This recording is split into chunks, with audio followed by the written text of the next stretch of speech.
ప్రపంచ దేశాలన్నీ చెప్పారు కదా. ఏం చెప్పారండి మోడీ గారు? మోడీ గారు యోగా చేస్తే చాలా బాగుంటుంది.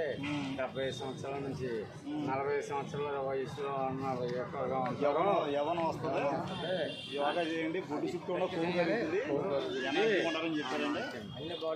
ఎప్పటి నుంచి చేస్తున్నారు మీరు? నేను అప్పుడే 4-5 సంవత్సరాల నుంచి చేస్తున్నాను. చేసిన తర్వాత మీకు ఎనర్జీ ఎలా బాగుంది? చాలా బాగుందా?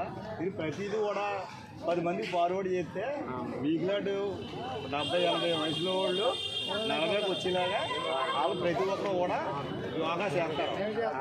యోగా చేయడం వల్ల ఏముందంటే అన్ని ఒక రకాల ఆయన అనారోగ్యాలు పోయి ఆరోగ్యంగా మీరు చాలా గొప్పగా ఉంటారని ఎవరో మన ప్రధానమంత్రి మోడీ గారే చెప్పారు ఇవాళ. దాని గురించి ఏంటంటే చిన్న కూరలైనా పెద్దోళ్ళైనా యోగా చేయడం అన్నది చాలా అద్భుతమైన పని. కాకపోతే ఆ టైం బద్దకించి చేయడం వల్ల ఆ బద్దకం అలా ఉండిపోతే నీరసాలు ఎక్కువ అవుతాయి.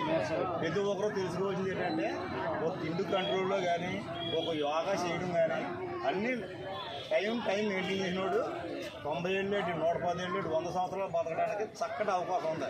కానీ దాన్ని వినియోగించుకోకపోవడం మన బ్యాడ్ లెక్క. రాయింది ఏం చెప్తున్నారు? ముందు నుంచి అలవాటు కదా.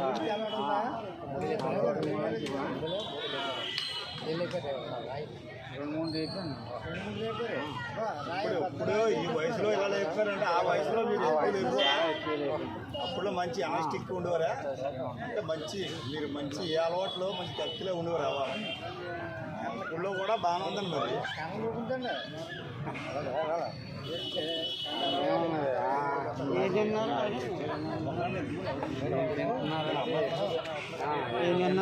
ఏంటన్నారండి ఇప్పుడు ప్రస్తుతం? ఉదయాన్నే చాలా బాదం పప్పు అరుగుదల కూడా అంతా బాగుంది కదండి. అంటే ఈ లెక్కన ఈ 75లో కూడా మీ మిషనరీ ఎంత స్ట్రాంగ్ ఉందంటే మీరు కష్టపడ్డదాన్ని బట్టి మిషనరీ స్ట్రాంగ్ ఉందన్నమాట. ఇది వేరే పని ఏది కాకుండా యోగా మాత్రం కంటిన్యూగా ఫుడ్ సెక్షన్ కూడా కరెక్ట్గా మీరు తింటారు. అదిగోండి మీరు 65లో కూడా 45లో అంటున్నారు. నిజంగా మీరు అసలు 65 అని అంటే ఎవరు నమ్మరు చేశాను ఇవాళ. నెత్తి మీద వచ్చి ఎంత ఊరింది కానీ అన్నీ కూడా ఎక్కడుండి అన్నీ ఎక్కడ కూడా వైజాగ్ వెళ్ళాలండి.